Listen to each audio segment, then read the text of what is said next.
How's it going, everybody? It is the return of Chatting Leeds. It's your boy Charlie here, and welcome back to another video on the channel. Yes, I am fresh back off holiday. I got back in the early hours of this morning from Gran Canaria. It was a nice breakaway. It was a nice week to just recharge. Obviously, I would say that it was a complete stress-free week, but obviously there was the small issue of Leeds United playing Newcastle whilst I was away. But obviously, I am back now, guys. It's back with your match content as Leeds United edge ever closer to an absolutely massive fixture on Sunday afternoon at the London Stadium as we travel to take on West Ham down south.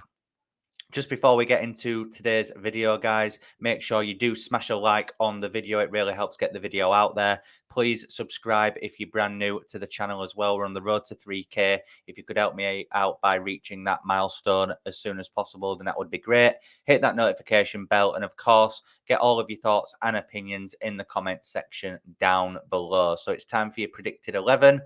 Obviously, it's 2 days before the game, so I just thought I'd jump on. It was Big Sam's press conference this morning, I believe. And yeah, we're just going to get into that in a little bit more detail. And obviously, then I'll give my thoughts on who I think the starting 11 will be. Just before we get into that, though, obviously, as I said, Leeds did play Newcastle whilst I was away. I'll just give very, very brief thoughts on that game first of all. Yeah, look, I think in isolation, the Newcastle point was a good point. There was a lot of things that I liked about the performance, but there was things that I didn't enjoy as well. I think the discipline is still a bit of an issue. Obviously, the penalties that we gave away were not great. Big Sam had said that he'd told them to stay on their feet. And then obviously they went against that order, and he would be doing everything possible to make sure that that doesn't happen again, which at least he's man enough and big enough to come out and admit that, and I think it shows real character from him that he's able to admit those issues and, admit that he'll be doing everything he can to put that right. I think Luke Ayling, I thought was good in the game. Obviously, he did put Leeds United ahead. But then obviously the overriding thing from it is that it was a good point against a team who are third in the league, on course to get Champions League. That's 2 draws against them this season as well, which is quite a good achievement because I do rate Newcastle highly. I think they are a very good side. And yeah, obviously there was Junior Firpo just doing Junior Firpo things. I thought he'd got over that, but he's just reverted back to type recently, hasn't he? Which is a shame, but hopefully he can improve on that. He did get a red card for a second bookable offence for the handball, which led to the second Newcastle penalty. And I just want to say about this whole Patrick Bamford stuff as well. I'm actually glad that I've been away for all of this. Obviously, I have seen it unfold on Twitter and things, but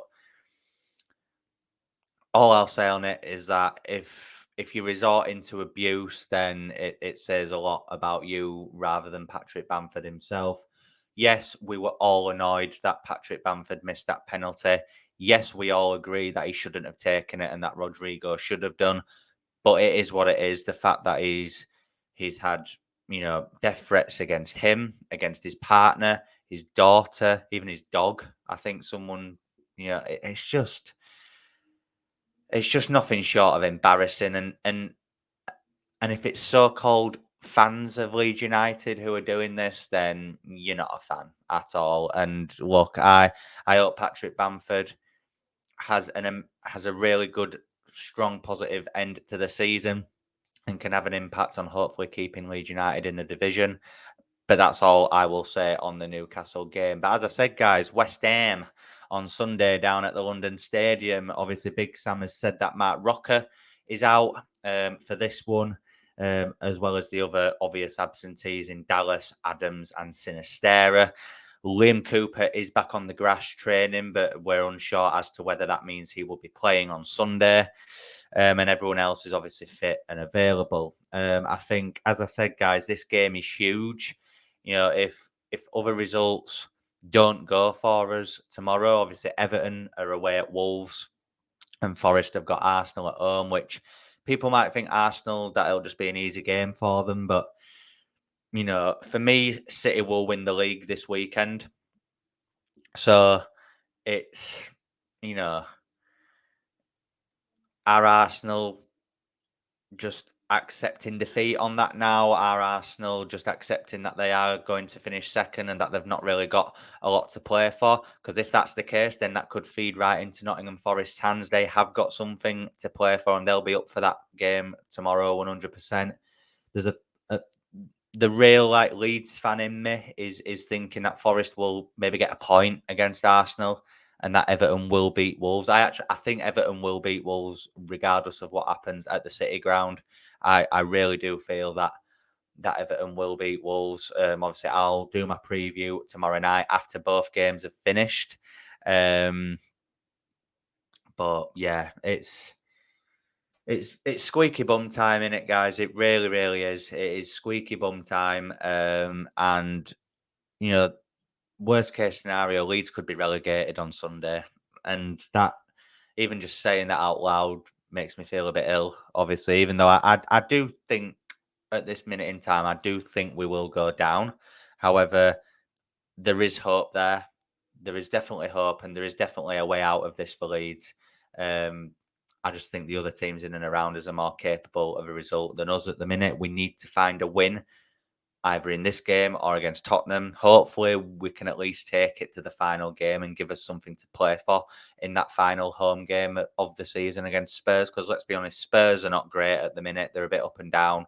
I feel like if Leeds have got something to play for at Ellen Road that afternoon, we can really take that game to Tottenham and hopefully get a result.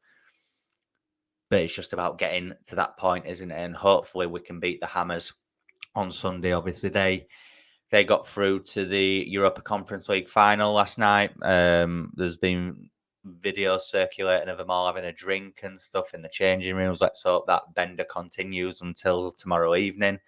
I think they'll make drastic changes, and they did that against Brentford last week, and they were poor and got beat by Brentford. So hopefully that can happen for us. But let's get into the predicted 11 then, guys. Who do I think Big Sam Allardyce will pick to face West Ham on Sunday afternoon? In goal, I think it will remain as your Robles. Quite liked his SHIT housing against Newcastle last week. And I think since he's come in, I feel a lot more relaxed and a lot more safe at the back. Having him there is just an experienced head. I think he commands his box a lot better, and he has made some very good saves even in the Man City game as well previous to that. So yeah, I'm happy to stick with your Robles. At the back, obviously, Junior Firpo is suspended, so kind of changes the back four a little bit. I do think it will still remain as Luke Ayling at right back. I think Rasmus Christensen will remain at centre back alongside Max Verber. And then I think Pascal Struijk will come in to play left back. I think the midfield, obviously, as I said, Mark Roca's out. So I think it could be a three of Robin Cox sitting slightly deeper as he did against Newcastle. And I thought he did that role quite well, to be fair. I think Weston McKennie and Adam Forshaw. Adam Forshaw was arguably the best Leeds player on the pitch in that second half last week, which is a problem in itself that we're still saying that about Adam Forshaw in 2023. But it is what it is. It's the predicament that we find ourselves in, isn't it? So yeah, Koch, McKennie and Forshaw in the midfield three. And then I think a front three of Jack Harrison, Wilfred Gnonto, and Patrick Bamford. I do think he will stick with Patrick Bamford. He's said since he's come in as Big Sam that Bamford is going to be his outlet, someone that they look to go direct to, which I can appreciate why he's saying that. However, and again, I do not condone any abuse that Patrick Bamford and his family have had over the last week, but he is still open to criticism, and I feel like his performances recently do not warrant him starting. But I can understand where Big Sam's coming from as well, because when Bamford is on form and when he is playing well, the hold-up play, the link-up play is very, very good. And I think given the situation we're in, it's not all about the goals that we need from Bamford. Yes, he's a number 9 and he will get judged on goals. I understand that. But if he's on form and if he's having a good game, the link-up play and the hold-up play can be really effective for this Leeds United side. And obviously, if he can bring Harrison, if he can bring Nonto into the game a little bit more, then I feel like that will massively benefit Leeds United moving forward. So yeah, that is who I think will start the game. I do feel like this one is more winnable than Tottenham. I did say in my preview before I went away for the Newcastle game that I would expect him to be a little bit more on the front foot in an attacking sense in the home games. I felt against Newcastle it was a mixed bag. I felt like there were points where Leeds were on the front foot, but then there were points where we sat in, which I get it. Newcastle are in the top 4 for a reason. They're a very good side. West Ham, though, on the other hand, are not great in the league. They are safe now. But yeah, it's a weird one. Like I say, I think West Ham, after the Europa Conference League game last night, I feel like they will rest players. So hopefully this 11 that I've just said can go for it and get all 3 points. Obviously, I will do a match preview on the channel tomorrow night after both games have been played that are important to us. So obviously, because I feel like it'll change my preview depending on how those games go. So make sure that you stay tuned for that tomorrow evening, guys. But if you've enjoyed this one and if you've enjoyed me being back on the channel, please smash a like. It will really help the video get more out there. And, let's hope that it gets more eyes on the channel. Really want to hit 3,000 subscribers as soon as possible. So if you haven't subscribed, please subscribe. It is free and it will really, really help me out. Hit that notification bell so that you're always aware of when I'm uploading and going live. And of course, get all of your thoughts and opinions in the comment section down below. As I said, I'll be back tomorrow with your preview, and there'll be plenty of West Ham content over the weekend. So make sure that you stay tuned, and I will see you in a bit. Cheers.